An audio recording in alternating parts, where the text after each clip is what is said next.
Hi there, this is Jeff Brown from Focus on Marketing, and this is video number 9 in the Focus on Marketing series of marketing for photographers. And hopefully you find in these videos useful and it's given you an insight into how you can start making a lot more money from your photography. Now this is a tip that you probably find very useful in the next coming months, because you're coming into, it's December now, it's coming into January, February, March, which are the key times for booking weddings. It's what I call the wedding booking season, and I like to kick off the wedding booking season every year with a fantastic Facebook competition. And to date, my best Facebook competition, which cost me about £150 to £200 to run on Facebook ads, brought me in over £30,000. Now, the most effective way to run a Facebook competition is to have a fantastic prize. And for my fantastic prize, I give away a whole wedding. Now, I don't give away albums, I just give away a USB key, but I also give full day's coverage, and because I charge extra for my evening coverage, that ups the value of the prize that I'm giving away. Now, it's a fantastic prize to anybody who's getting married. They're going to have their wedding done for free. But in the past competitions that I've run, the winner has actually booked me, obviously, for the photography for the wedding, because they've won it for free, but they've gone on to spend a little bit extra because they got the wedding photography for free. They've decided they'd upgrade and buy an album, so they've maybe spent about another £500–600 on top of the free package that they got. Now, so how do you make fantastic money out of running a competition? Well, the best way to do it is to have a fantastic runners-up prize. So you give away the wedding prize, which is the key prize, but then you give away runners-up prizes. Now they could be £200, £300, £400 vouchers to use off the cost of your wedding photography packages.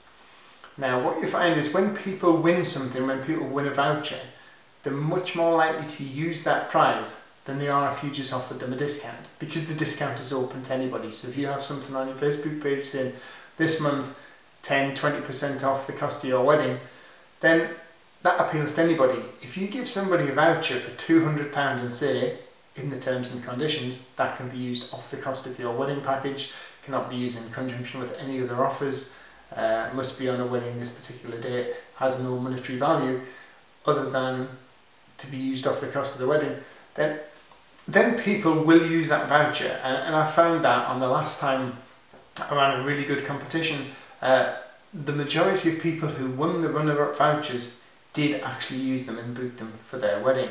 Now, what you do is you create this fantastic competition. It's got to be worded correctly, and it's got to create a lot of interest. So you've got to have a great headline that draws attention, and then you've got to tell the people a bit of a story and tell them about the package and why you're giving this package away.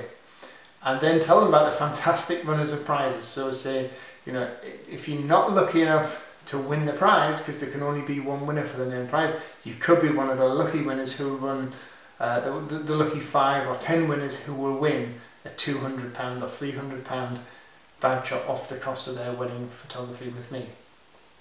So you create this competition, then you let this competition run for a few days. So it gets quite a lot of likes and shares to start with.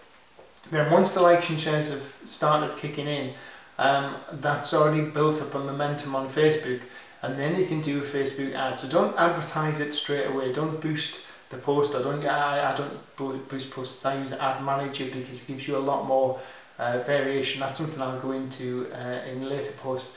That gives you a lot more scope for targeting exactly the people you want to hit with your advert. But don't do it straight away, wait till it's run 2 or 3 days. And the reason being is, once the posters start to get a lot of engagement and become relevant and Facebook see that it's active, then they will give you a lot cheaper rate of advertising that post. So if you were going to advertise the post with no likes and no shares on it, it might cost you, say for instance, 80p or £1 per engagement. However, once that post got maybe 50–60 likes and shares on, the price could drop to as little as maybe 10–15p per engagement. So it's a hell of a lot cheaper if you just leave it a couple of days, and it will start to take off. Now another thing what I do is with the competition is I stipulate that you've got to like and share the competition. You can't say like the page, but there's a way around that, and I'll come into this in a few seconds. So you like and share the competition.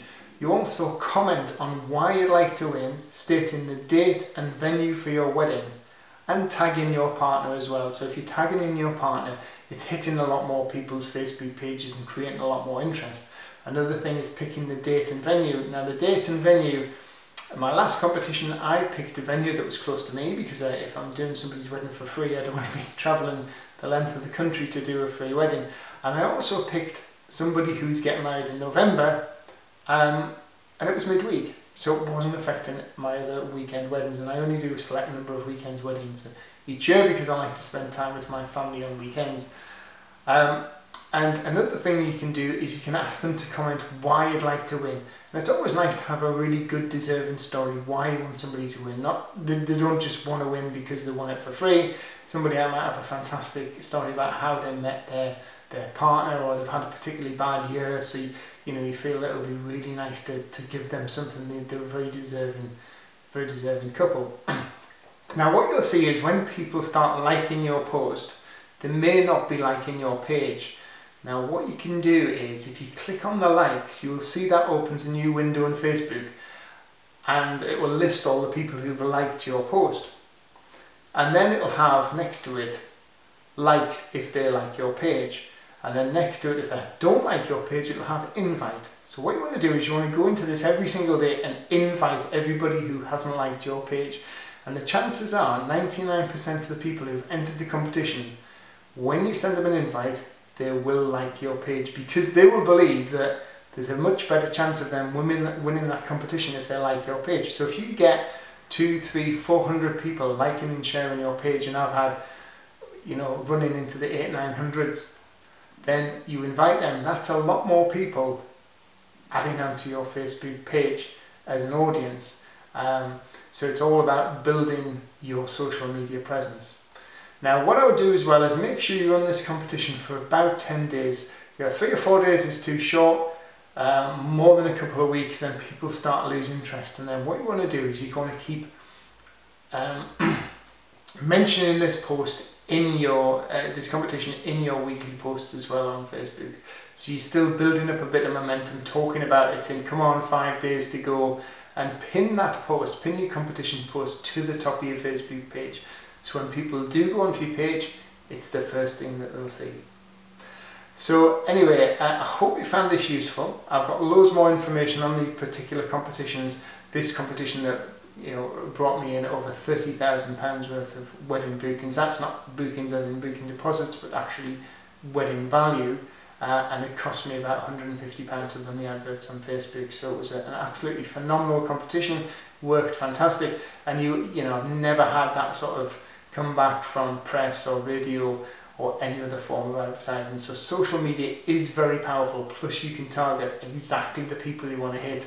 You want to be hitting women 24 to 34 year old who are engaged in a relationship, not single or married, and who have interests of weddings, getting married, wedding photography, but also interests to fall in your price bracket. So if, like me, you want to be more high-end or mid to high-end photography, then you want to be targeting people who like other stuff like BMW, Mercedes, Michael Kors, Tiffany's, Fortnum & Mason, stuff like that. Think of all these luxury brands that your followers, Ralph Lauren, Mulberry handbags, that your followers might like or might be interested in, and that will help build up the type of clientele that you want to be getting, so you can be charging a lot more money for your wedding photography services. So I hope you found this useful. Like I said before, these videos are recorded sort of like pretty much live. I don't edit them, so there's usually a couple of mistakes in, but the idea is I'm just getting that information out to you so you can use it as quickly as possible into your photography marketing and start making a lot more money. If you'd like to know more about my mentoring programs, where I give you full support for an entire year and help you turn your business around, we've had some fantastic success stories lately. A woman who's doing just £200 a month, we transferred that over to £2,500 within her second month of working with me, and she's going absolutely phenomenally now. So we do have some fantastic success stories. You don't have to be an amazing award-winning photographer, you just have to be good at your marketing. So drop me a message, info@focusonmarketing.co.uk. I'd love to hear from you. And obviously tips and advice is always free. and I do try and answer every message I get in. Sometimes it just takes a couple of days. So thanks again for following. I've really enjoyed making this one and look forward to seeing you in the next video. Thank you. Goodbye.